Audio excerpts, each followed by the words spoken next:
Should you start a business that directly competes against a player as big as Microsoft? Maybe. I hope our story sheds some light. We have a presentation platform. It's not the first or the second or the third. We can't even say it's the best, but I'll get to that. We started this business because we were all frustrated with presentations. From school to work meetings to starter pitch decks, the truth is most are built on PowerPoint and most are a painful experience for both the viewer and the presenter. I spoke at a TEDx conference a few years ago, and this was the tipping point for me. I was so excited to present next to these fantastic speakers, expecting to see awesome slides, and the truth is that there was a team of designers on the event production in charge of the slides. This was insane to me. Professional speakers, brilliant minds, still needed help to solve their PowerPoint slides. There was clearly something wrong, and that's why we started this. 500,000 people have tried Slidebean. Tens of thousands have paid for it. What did we get right?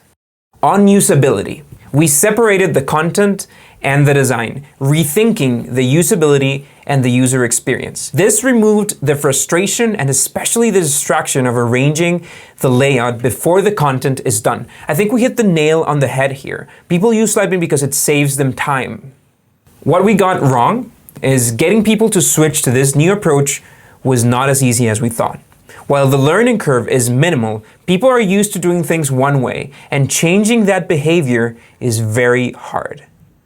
On design, what we got right. Everyone wants better looking presentations. It's frustrating to work for hours on a deck only to see your slides that don't look the way you expect. Most people aren't designers, but they can see that there's something on this slide that's missing on this slide. What do we got wrong? We thought that by guaranteeing perfect design, we'd get people on board, even if that required some limitations. Our first product, our very first beta, was so strict we would not allow you to add more than 300 characters on a slide because it wasn't right.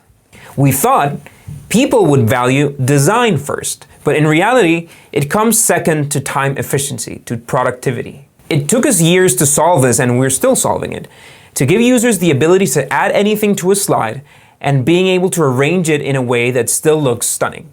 We didn't solve it, actually. Artificial intelligence did. We came up with a system that generates thousands of slides from the content the user added. Then, the system looks at all the slides and finds the perfect one. We look for aligned elements, for large text and images. The AI even looks at the pictures themselves to find out what they are and how to arrange them better. All this happens in a fraction of a second because, once again, time is money, and time savings, productivity, is what people care about the most. On adoption, what we got right. Becoming a niche product. Slidebean is the best tool for specific tasks, like pitch deck building. It performs pretty well for marketing people too. The combination of features, pricing, messaging, design speaks to them, and things just work out. What we got wrong?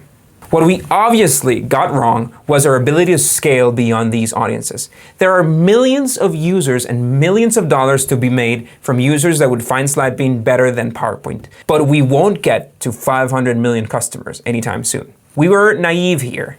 A McKinsey consultant who's been using Microsoft Office for 20 years is not gonna switch unless we can build the perfect product for him. And we are not ready to do that yet. On the business model and pricing, what we got right.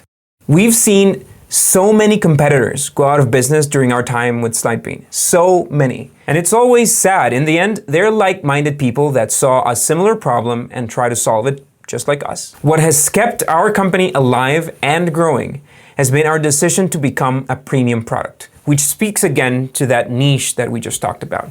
We cater to people who value their time enough to pay for a product that will save them time, even though that product is more expensive than the alternative. Google Slides is free. Keynote is free. PowerPoint is almost free. We can't compete with that. No startup can. What we got wrong. Still, we've gotten our pricing wrong many a time. We've pivoted and iterated over this since inception, and we've made a whole video about that, so check it out. On the startup story, we like to think of ourselves as a tech startup. Any growth slower than 10% month over month is not cool, and we put ourselves into crisis mode to get back to where we want to go. Still, We no longer function as a startup in many ways. We are profitable for once. Between making aggressive bets with the risk of having to close shop and leaving 25 people without a job, or moving slower and providing a safe environment for our team, we've chosen the latter. It's not the Silicon Valley story. It's not the Series F funding story yet, but it's a success story, and it's something we're proud of. I think we've gotten that part right, but many will argue that it's wrong. What do you think?